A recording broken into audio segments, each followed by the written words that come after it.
हरदा की तस्वीर, क्योंकि हरदा की इनसाइड स्टोरी, हर तस्वीर सत्यविजय आपको दिखा रहे हैं कि वहां कैसे बड़ी लापरवाही हो रही है।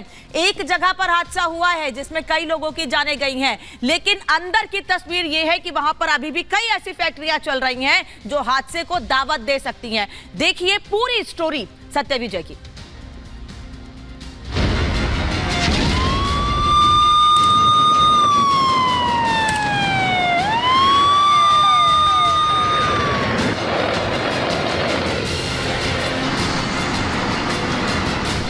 हरदा धमाके की इनसाइड स्टोरी।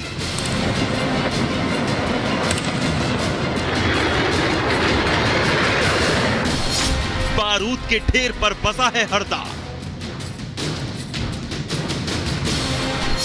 हरदा में कई फैक्ट्री में पड़ा है मौत का जखीरा।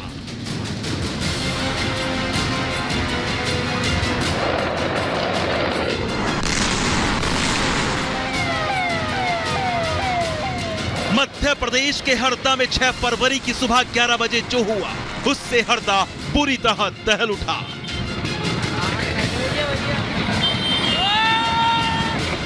पटाखा फैक्ट्री में भड़की एक चिंगारी ने विकराल आग का रूप धारण कर लिया और फिर देखते ही देखते पटाखा फैक्ट्री के अंदर रखे 15 टन बारूद में ऐसा भयंकर विस्फोट हुआ कि हरदा के लोगों के दिमाग में दहशत घर कर गई।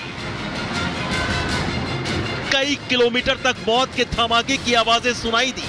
आग की ऊंची ऊंची लपटें और धुएं का गुबार हरदा के आसमान में छा गया। मध्य प्रदेश के हरदा में पटाखा फैक्ट्री में ब्लास्ट से हाहाकार मच गया। तबाही जैसे हालात यहां पर बन गए। ये जो पूरा इलाका है वो आग के गोले में तब्दील हो गया था। हरदा की इस अवैध पटाखा फैक्ट्री में काम करने वाले 11 लोग काल के गाल में समा गए तो 200 लोग धमाके में झुलस गए। यहाँ फैक्ट्री में आग लगी थी, हम यहाँ रहते थे, हमारा घर था। यहाँ आग लगी, दादा दादी को बचाने के चक्कर में मेरे पापा मम्मी एक्सपायर हो गए। आज छोटे छोटे भाई बहन स्कूल जाते हैं, मैं पढ़ती हूँ, मैं आज 2nd ईयर में हूँ और मैं कंपटीशन के एग्जाम थे मेरे 20 तारीख को SSC GD के। आज भी एग्जाम दिलवाने कौन जाएगा? ये छोटे छोटे भाई बहन ये 8वीं में या 5वीं में 6वीं में, इनको कौन पढ़ाएगा लिखाएगा? हरदा के धमाके का शोर भोपाल तक सुनाई दिया। मध्य प्रदेश की मोहन सरकार तुरंत अलर्ट मोड पर आ गई। भोपाल, इंदौर, बैतूल, नर्मदापुरम से हरदा प्रशासन को मदद पहुंचाई गई। तुरंत रेस्क्यू ऑपरेशन शुरू हुआ। आग में झुलसे घायलों को अस्पताल पहुंचाया गया। भयंकर हादसे से सख्ते में आई MP की मोहन सरकार ने पटाखा फैक्ट्री में धमाके की जांच के आदेश दे दिए। हरदा प्रशासन ने जांच शुरू की तो फिर पटाखा फैक्ट्री पर सनसनीखेज खुलासा भी हुआ। सुनिए जरा। सभी पर कार्रवाई की जाएगी। इसमें स्कूल एक पोर्शन तो जो वो डाइवर्टेड है, जो व्यवसायिक के लिए डाइवर्टेड हुआ था, बाकी डाइवर्टेड नहीं है, वो कृषि है। ये सब जो कमियां हैं इन पर जांच की जाएगी और फिर कार्रवाई की जाएगी। यानी हरदा प्रशासन ने अपनी जांच में पाया कि पटाखा फैक्ट्री में गलत तरीके से बारूद का स्टॉक किया गया था। पटाखा फैक्ट्री के लाइसेंस रद्द थे, फिर भी बारूद का अवैध भंडारण था।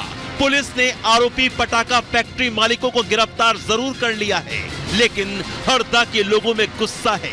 आरोपियों को फांसी देने की मांग कर रहे हैं।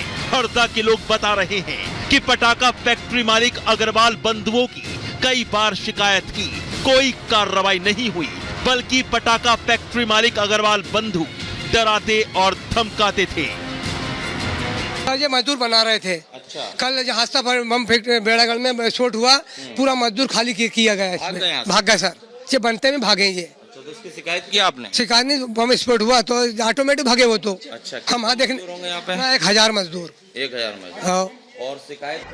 दिल दहला देने वाले मध्य प्रदेश के हरदा हादसे की इनसाइड स्टोरी सबके सामने है, लेकिन रिपब्लिक भारत की टीम ने हादसे वाली जगह के आसपास भी छानबीन की तो फिर पता चला कि मौत का जखीरा बनाने वाली ये महज एक पटाखा फैक्ट्री नहीं थी, बल्कि 15 से 16 और पटाखा फैक्ट्रियां धड़ल्ले से हरदा में चल रही हैं। घटना स्थल से 2 किलोमीटर दूर गांव रहेटा खुर्द में भी एक ऐसी ही फैक्ट्री मिली। इसके मालिक भी आरोपी सोमेश अग्रवाल बताए जा रहे हैं। यहां कई एकड़ में बारूद और बम फैले मिले। मौत का जखीरा धूप में सुखाने के लिए फैलाकर रखा गया था। जो सोमेश अग्रवाल है उसकी दूसरी फैक्ट्री पर हूँ। यहाँ पर आप देखिए पूरा खुला हुआ बारूद आपको दिखा रहे हैं। और कल जब ब्लास्ट हुआ दूसरी फैक्ट्री में, उसके बाद यहाँ पर जो पटाखे, बम और रस्सी बम ये जो बना रहे थे, वो सभी मजदूर यहाँ से भाग गए क्योंकि उन्हें डर था कि उनके खिलाफ भी कार्रवाई होगी। देखिए इस तरह से ये रस्सी बम बनाने के लिए यहाँ पर रस्सी बम को तैयार किया जा रहा था। अवैध पटाखा फैक्ट्री के अंदर ही मजदूरों के लिए अस्थायी मकान बनाकर रखे गए हैं। हादसे के बाद अलर्ट हुए प्रशासन से डरकर यहां पर काम करने वाले मजदूर भाग गए हैं। ये यहाँ पर सभी प्रदेश और प्रदेश से बाहर से लाए गए मजदूर यहाँ पर रहते थे, लेकिन कल जब ब्लास्ट हुआ उसके बाद से ये सभी लोग यहाँ से फरार हो गए हैं, यहाँ से गायब हो गए हैं। जाहिर सी बात है, मजदूर अगर भाग रहा है तो कहीं ना कहीं उनको ये डर होगा कि वो अवैध कारोबार में लिप्त हैं, उनके जो संचालक या मालिक हैं वो अवैध कारोबार कर रहे हैं। यानी मध्य प्रदेश का हरदा बारूद के ढेर पर बसा हुआ है।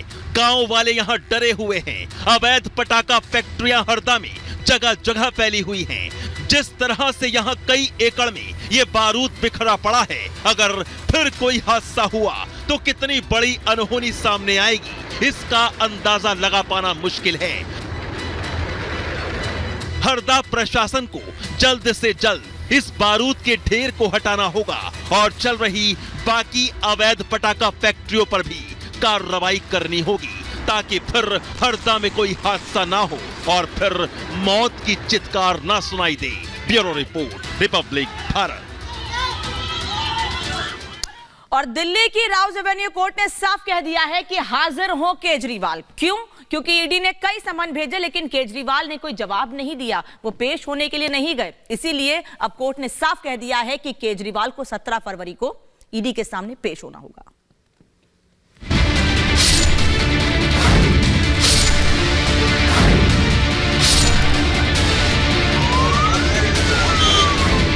कोर्ट का फरमान, हाजिर हो केजरीवाल। दिल्ली के मुख्यमंत्री अरविंद केजरीवाल जो करीब 5 बार से ईडी के समन को नजरअंदाज कर रहे थे, उनको दिल्ली की राउज एवेन्यू कोर्ट से बड़ा झटका लगा है। दरअसल केजरीवाल लगातार ईडी के समन को टाल रहे थे, लेकिन अब कोर्ट ने साफ कह दिया है कि दिल्ली के मुख्यमंत्री को 17 फरवरी को ईडी के सामने पेश होना पड़ेगा। दिल्ली में कथित शराब घोटाले मामले में ईडी लगातार पूछताछ के लिए केजरीवाल को नोटिस भेज रही थी, लेकिन केजरीवाल हर बार समन की अनदेखी कर रहे थे, जिस पर कोर्ट ने माना कि ईडी के पास अरविंद केजरीवाल को पूछताछ के लिए समन भेजने के लिए पर्याप्त तथ्य मौजूद हैं। कोर्ट ने साफ कहा कि ईडी की शिकायत पर केजरीवाल को अदालत में हाजिर होने का आदेश दे रहा है। रिपब्लिक भारत के पास कोर्ट के उस आदेश की कॉपी है जिसमें कोर्ट ने केजरीवाल को पेश होने का आदेश दिया है। दिल्ली की राउज एवेन्यू कोर्ट के आदेश के बाद आम आदमी पार्टी और बीजेपी नेताओं के बयान सामने आए हैं। बीजेपी प्रवक्ता मनजिंदर सिंह सिरसा ने कहा कि अब केजरीवाल कोर्ट से नहीं भाग सकते। केजरीवाल भ्रष्टाचार के खिलाफ लड़ाई की बात करते थे, जिसमें वो असफल रहे। वहीं आम आदमी प्रवक्ता ने कहा कि हमारी लीगल टीम इसको स्टडी कर रही है। कोर्ट में हम बताएंगे कि अब तक के ईडी के सारे समन गैर कानूनी रहे हैं। ये कोर्ट का ऑर्डर है, हम कोर्ट का सम्मान करते हैं। अरविंद केजरीवाल जी लालू प्रसाद यादव के बाद सबसे लंबे समय जेल में रहने वाले व्यक्ति होंगे जो मुख्यमंत्री रहते हुए जेल में जाएंगे और लंबी सजा पाएंगे। देखिए, कोर्ट का ऑर्डर आया है, हमारी लीगल टीम इस ऑर्डर को अभी स्टडी कर रही है और जो भी अप्रोप्रिएट लीगल स्टेप्स होंगे हम वो लेंगे, बट हम कोर्ट में डेफिनेटली सबमिट करेंगे और बताएंगे कि ईडी के सारे समन्स अब तक के इल्लीगल रहे हैं। केजरीवाल को कोर्ट का समन जारी होने से पहले दिल्ली सरकार में मंत्री आतिशी ने एक प्रेस कॉन्फ्रेंस करके ईडी की छापेमारी पर एक बार फिर सवाल उठाया और कहा कि ईडी को 16 घंटे की छापेमारी में कुछ नहीं मिला। आतिशी सिंह ने कहा ईडी जांच करने का अभिनय कर रही है। ये शायद ईडी के इतिहास में पहली बार होगा कि छापा पड़ गया, 16 घंटे चल गया, लेकिन लिखित में ये कहीं नहीं दिया कि किस केस पर छापा मारने आए हैं, किस केस पर इन्वेस्टिगेशन चल रहा है। आम आदमी पार्टी कार्यकर्ता भले ही अपने नेता केजरीवाल को पाक साफ बताने से नहीं थक रहे हों, लेकिन कोर्ट ने ईडी की ओर से पेश किए गए सबूतों के आधार पर कट्टर ईमानदार पार्टी के कट्टर ईमानदार नेता को ईडी के सामने पेश होने का आदेश देकर जोर का झटका जरूर दे दिया है। Bureau report, Republic Bharat.